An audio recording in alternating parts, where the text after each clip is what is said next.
Hi friends, पावसामध्ये पहा किती सुंदर दृश्य दिसत आहे। ढग एवढे खाली आले आहेत की बिल्डिंगला कोसळून चालले आहेत। पहा,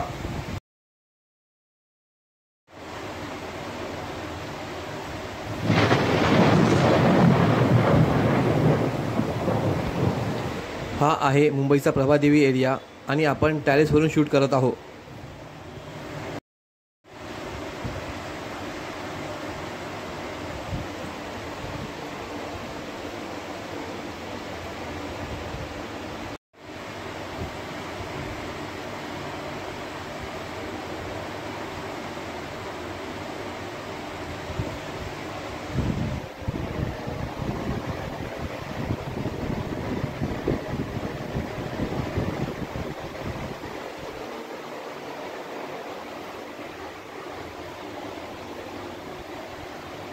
पाहू शकता इथे किती उंच उंच बिल्डिंगी आहेत।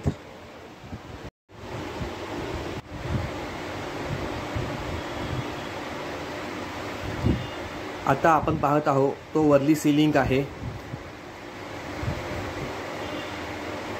आणि समोर दिसते आहे ती फिशरमन कॉलनी आहे। आता आपण खूप बोटी समुद्रामध्ये फिशिंग करत आहेत।